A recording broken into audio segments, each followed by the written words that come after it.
A few weeks back, we looked at how electric fences affected phones and internet connections. Our research threw up some simple things you can do if your PC seems to be on a go-slow. Give it to us, Hannah. Well, the first problem could be, especially with older computers, that you've simply got too much stuff stored in your temporary files, or you may have spyware on board. We asked our computer expert Paul Brislin for tips on how to fix both.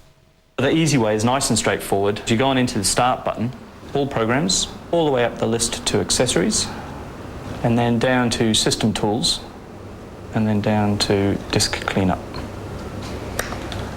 And what that lets you do is go on into any drive on your machine and then let the machine decide what needs cleaning up.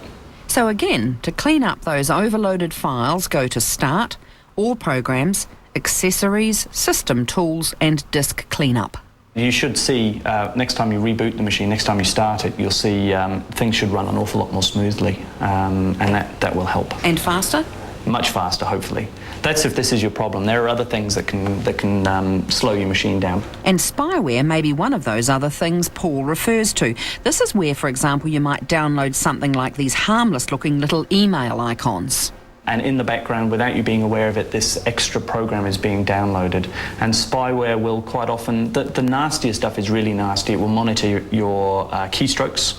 So every time you start typing on the computer, it will be recording all of that. They monitor which websites you go to, and all of that kind of information gets reported back to the writers of the spyware in the first place. Fortunately, you can get rid of it. There are a couple of programs you can download that just help you clear all of that out. So I've got two anti-spyware programs. The first one is called Adaware. It's a piece of software that you download for free, and it looks for other bits of nasty software, and it's basically like a virus check. You should do this once a week. Spybot is the other one. None of the anti-spyware products are fail-safe in and of themselves. You've got to have two, because they do different things. If you do find that your machine is running slowly, run one of these anti-spyware programs and try and clear it all out. And if you can't clear something out, have a look on Google and see if you can't find out a little bit more information about what this thing is. So just to recap, that free anti-spyware is Spybot and Adaware. And just like antiviral software, you should update them weekly. If you need to go back over this in your own time, it's all on our website. We've had loads of feedback from last week's credit card story. Paula Pierce from Pukekohe showed us that when you fill up at an unattended gas station or book into hotels or hire a car, when your card's swiped, hundreds of dollars can be taken off your credit limit and put on hold to cover possible spending. It can take up to a week to clear. We heard from Kerry Holden and family, who were caught out on holiday in Fiji when their hotel locked off all the remaining credit on their account. They were left with no funds to pay for food, the kids' nappies, or a duty-free shopping spree on the way home. And a warning from John, no second name because he works for a credit card company, that some unattended truck stops may put a hold on up to $500 of your credit. And Telecom may put aside $50 of extra credit if you use your card at a payphone. So, how to avoid embarrassment? Well, we've had an email from Judy Waters who suggests you could use American Express or Diners charge cards, which you have to pay off each month, but which don't have a credit limit. A lot of you commented also on our story about Saucy the cat. Saucy's family were devastated when their pet was mistakenly put down by the SPCA because they thought he was wild.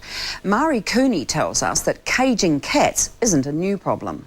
Mari says, I have no doubt that the neighbours were negligent in this case by not consulting all of their neighbours. Hopefully your story has brought this problem to light.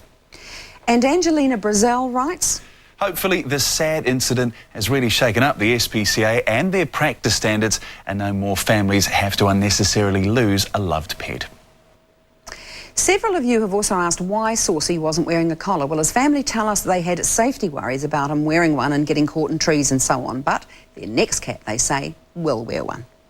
OK, before we go, one last guest, Julie Ely, editor of TV Guide. And Julie, you're going to give us a sneak preview of your Best on the Box People's Choice Awards. This is it. These are the awards that are decided by the TV Guide readers, and because of that, they're probably the most significant television awards, I think. We've got 900,000 readers nearly, and Fair Go has been a huge winner once again in these awards. OK, what have we won? What have you won? You've actually won the award that you put your name on since it was introduced, which has been the Best Lifestyle Advice Show.